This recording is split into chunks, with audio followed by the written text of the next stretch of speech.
आजच्या दिवसात कधीच आयुष्यात न विसरण्यासारखा होता, कारण की आयुष्यात पहिल्यांदा मी वंदे भारत या ट्रेननं ट्रॅव्हल करणार होते. प्लस बऱ्याच गोष्टी ज्या मेमरीज आयुष्यभर राहतील, कधीच विसरणार नाही. जवळपास 3 ते 4 दिवस मम्मीकडे राहिले, पण तिचं शुगर अप्स अँड डाऊन होत होतं म्हणून तिचं ऑपरेशन पोस्टपोन झालं आहे. आणि तिला म्हटलं की तू आता बास कर, आता तू माझ्यासोबत चल, पुढचे 3-4 दिवस माझ्यासोबत राहा आणि पुढच्या पुढे बघूया. तर मम्मीला घेऊन मी आता जाते म्हणजे नाशिकला. आणि हे औरंगाबाद बोर्डपासून तर छत्रपती संभाजीनगरचा जो जर्नी होती ना, ती आपण सर्वांनी न्यूजमध्ये बघितली आणि मला खरंच खूप प्राऊड फील होतं. आणि मी आज सेकंड टाईम या स्टेशनला आली आहे. याआधी कधीच ट्रेनचा प्रवास केला नाही. लास्ट टाईम केला होता जनशताब्दीचा, जो व्लॉग तुम्ही पाहिला आहे. तर आज मी करते आणि आय वॉज सो हॅपी की आज मी मम्मीसोबत आणि असा प्रवास करते, आणि तोही वंदे भारत ट्रेननं. तर बरंच ऐकून होते या ट्रेनबद्दल, पण आज एक्सपिरियन्स घेते.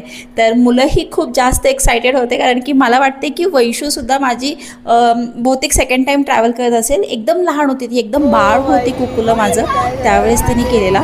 तर फायनली आमची ट्रेन तर आली आणि इतकं खुश होतं ना आम्ही, म्हणजे नेक्स्ट लेवल, लिटरली खूप भारी फील होत होतं. बट आय वॉज एक्सपेक्टिंग की ते ब्लूवाली येईल, पण तसं नाही झालं. तर फायनली आम्ही आतमध्ये तर एंट्री केलेली आहे.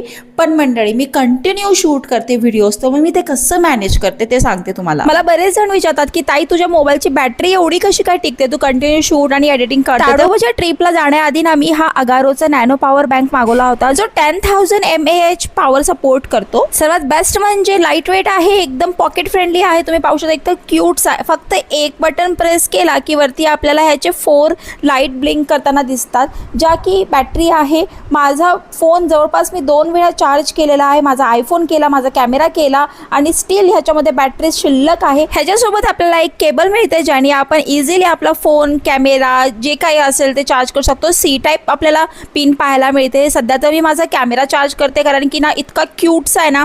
मी लिटरली चार्ज करत असताना माझा कॅमेरासुद्धा बरेचदा वापरलेला आहे आणि एकदम बेस्ट आहे. आणि एकाच टायमाला आपण 2 phone at a time charge करू शकतो. सर्वात बेस्ट म्हणजे ह्याचं वजन फक्त 180 ग्राम आहे. कुठेही तुम्ही कसंही कॅरी करू शकता. एकदम क्यूट्स आहे आणि एका टायमाला आपण 2 फोन चार्ज करू शकतो. या पॉवर बँकची बिल्ड क्वालिटी आणि मटेरियल एकदम प्रीमियम आहे, त्यामुळे ह्याचा लुक सुद्धा एकदम ॲस्थेटिक येतो. यामध्ये आपल्याला टाईप सी चार्जिंग पोर्ट दिलेला आहे, जो 20 वॉटचा आउटपुट देतो आणि 18 वॉटचा इनपुट देतो. ह्याच्या खालच्या साईजला आपल्याला टाईप ए USB पोर्ट पाहायला मिळतं, जे 22.5 वॉटचा आहे. मार्केटमधल्या कुठल्याही पॉवर बँक सारखा हा नाहीये, कारण की हा फास्ट चार्ज. मेन फीचर्स आहे जे म्हणजे ओव्हरहीट प्रोटेक्शन, ओव्हरचार्ज आणि over discharge protection, short circuit protection, auto power of, smart circuit distribution. तुमचे स्मार्ट वॉचेस, तुमचे हेडफोन्स, ते सुद्धा आपण यापासून चार्ज करू शकतो. तर प्रोडक्ट खूप बेस्ट आहे, पॉकेट फ्रेंडली, बजेट फ्रेंडली सुद्धा तेवढंच आहे. तर हा बेस्ट पॉवर बँक तुम्हाला जर पाहिजे असेल तर डिस्क्रिप्शनमध्ये लिंक दिली आहे, नक्की चेकआउट करा. तर माझा भाऊ आम्हाला आमचे सीट्स दाखवण्यासाठी आला होता. आणि बाय द वे हे त्यांनी सजेस्ट केलं होतं की ताई, तू जनशताब्दीने आले ना, तर आत्ता वंदे भारत एक्सपिरियन्स घे.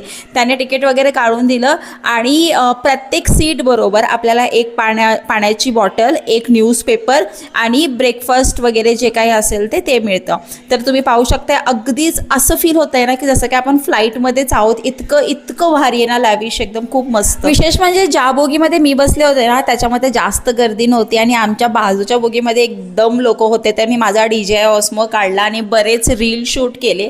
तर तेही तुम्हाला लवकरच पाहायला मिळेल. आणि मी न्यूजपेपर नाही वाचते ॲक्च्युली, फक्त इथे नाटक करते. आणि त्यानंतर लगेच आमचा ब्रेकफास्ट आला अगदी 15 मिनटामध्येच. आणि ब्रेकफास्टमध्ये बरंच होतं, पोहे वगैरे पण होते. आणि हे मी घेतलं होतं स्नॅक्स, पोहे, भाजी, अजून बरंच काही होतं, चहा, कॉफी. आणि हे असे डोंगर आजूबाजूला बघत होते, इतकं भारी फील होत होतं ना. तर म्हणजे मला असं वाटतंय की आपण जे बसने वगैरे ट्रॅव्हल करतो ना, तर असं वाटतं की ट्रेन हे एकमेव बेस्ट ऑप्शन आहे ट्रॅव्हल करण्यासाठी. तर थोडंफार मम्मीला पण शूटमध्ये घेतलं, कारण की हे जी जर्नी होती ना, मला ॲक्च्युली मेमोरेबल बनवायची होती. आणि ही इतकी मेमोरेबल झाली आहे की आयुष्यभर विसरण्यासारखं नाही आहे. त्यानंतर वॉशरूम एक्सप्लोअर केलं, पण तिथे शूट करण्यासारखं मला फील झालंच नाही, म्हणून मी वॉशरूम काही शूट केलं नाही. आणि इथे डिस्प्लेला आपल्याला कायम पुढचं नेक्स्ट स्टॉप कुठला आहे ते दाखवतं, किलोमीटर्स किती फास्ट चालली आहे ट्रेन ते दाखवतं. प्लस मूव्हिंग चेअर्ससुद्धा इथे अवेलेबल आहे. खूप छान छान आहे, बऱ्याच गोष्टी एक्सप्लोअर करण्यासारख्या वंदे भारतमध्ये, ज्या मी मे बी नेक्स्ट टाईम करेल. जस्ट फॉर शूटसाठी मी बाजूला जाऊन बसले होते. नंतर इथे थोडंफार स्नॅक्स आले होते, तर मी स्निकर्स घेतले. शिवचरणला टेंडर कोकोनट ज्यूस घेतला होता, जो त्याला बिलकुल आवडला नाही. मम्मीला दिला तर मम्मीला खूप आवडला. त्यानंतर इथे एका आजोबासोबत शिवचरणच्या गप्पा चालल्या होत्या. बाय द वे ही वंदे भारत आहे ना नांदेडवरून येते, पुढे कल्याणला जाते आणि त्याच्यापुढे कुठे जाते ही चौकशी करायला पाहिजे, पण जाते कुठेतरी.